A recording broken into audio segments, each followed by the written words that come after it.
السلام عليكم. كي دايرين؟ بخير، صحيحه اون فورم. عز عليكم، هانيين نشيطين فرحين ضاحكين سعيدين. فوتوا نهاية ولا تنسوا باننا نحبكم كثيرا.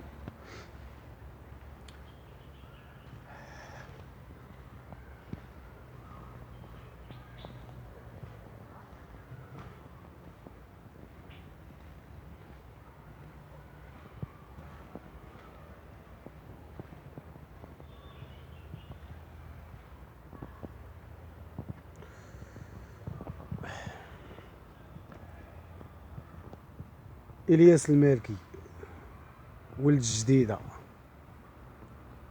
الحياه ديالو السطح، بيسي، كاسك، تنمر وشدان في عباد الله. محتوى خريوة عبد السلام، محتوى فضولي ومحتوى كيدي النعلة، محتوى اش تقول لمولاك نهار تموت. ما كتناقش هدف، ما رياكشن، ما داكشي ما خدامش.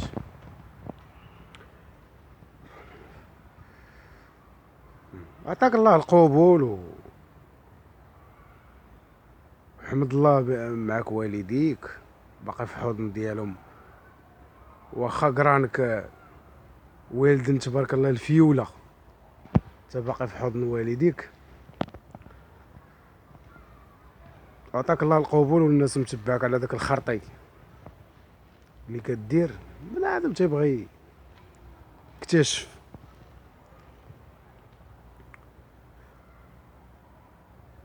عوض ما تحاول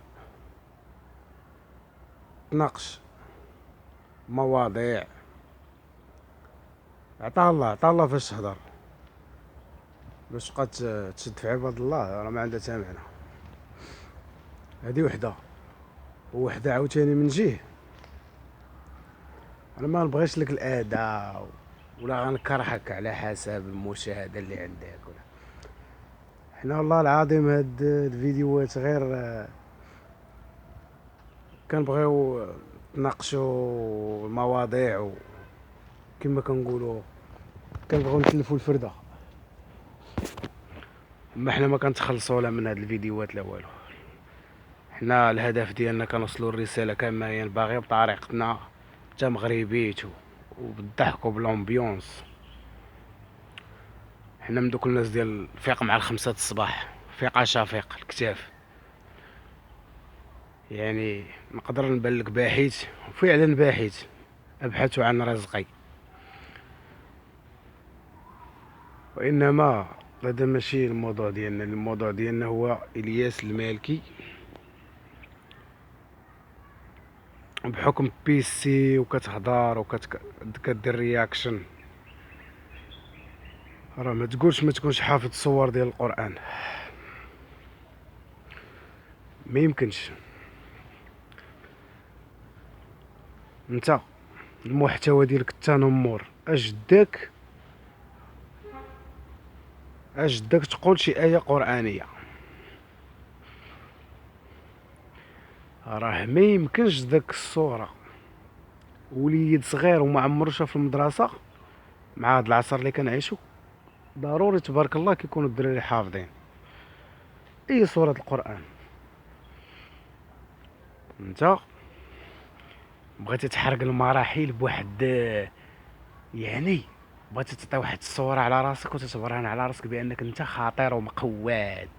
يعني تنمرتي على جميع الفنانين والممثلين والروابط والبشريه اللي مدبر على راسها، واللي يعني انت داير في هذاك اللي كيطلع بها في الحيط. فهمتي؟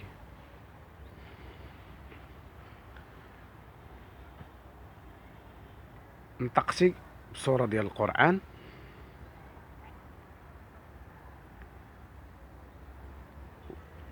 درت شوية ديال الوقت وعاودتي نفس الخطأ.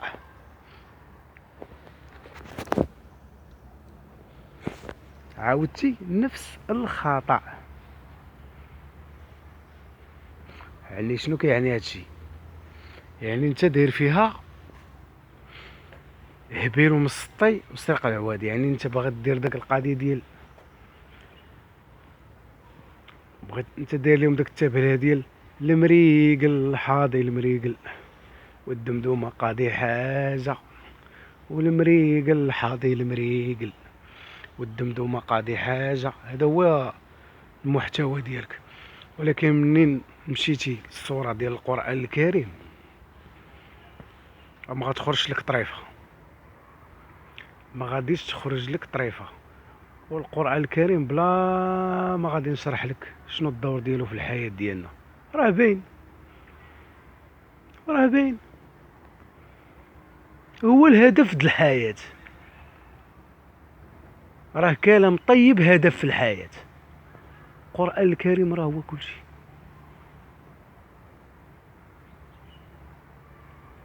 كاين الله سبحانه وتعالى، وكاين الرسول عليه الصلاه والسلام، كاين الانبياء، كاين كلام الله، كاين القران، كاين بزاف ديال الحوايج في هذه الحياه اللي علاش في هذه الحياه. الانسان علاش في هذه الحياه؟ على الصلاه، على الزواج، على العمل. هذا هو علاش الانسان في هذه الدنيا، هذا الهدف ديالو. انت مشيتي الصوره ديال القران الكريم كتحرف فيها، زعما انت بغيتي دير فيها دونجو اقود واحد. شي لا خرجت لك طريفه مع الشعب المغربي ولا تا مع المخزن مثلا، شافوا من جهتك ولا قالوا. المهم ربي كما كيقولوا الله سبحانه وتعالى رحمك، واخا جوج مرات بسلتي بسالة ما عندهاش شي مقياس، ما عندهاش شي، فهمتي؟ ما عندهاش شي. الا دوزها لك الله سبحانه وتعالى رحمك ودوزها لك طريفه، راه خاصك تولي تصلي ليل ونهار. اللي داير داكشي فيديو كتحرف في سوره القران، وبالنسبه لي انا راه ما غتخرجش لك طريفه. يعني معياقه غير بساله، هذيك واحد البساله، بساله كبيره بزاف. نصيحه مني بعد من داك القران الكريم، وبعد من حاجه اللي كتخص الدين. سير تفلى مع قرانك، اما القران الكريم بزاف عليك. هادشي اللي نقدر نقول لك. انا ما غندعيفك، ما غنبغي لك حبس، ما غن يعني كتبقى عبد. غير داك اللاج ديالك حشم على داك اللاج ديالك، دير الضحك في راسك. هذه النصيحه اللي عندي هاد الساعه.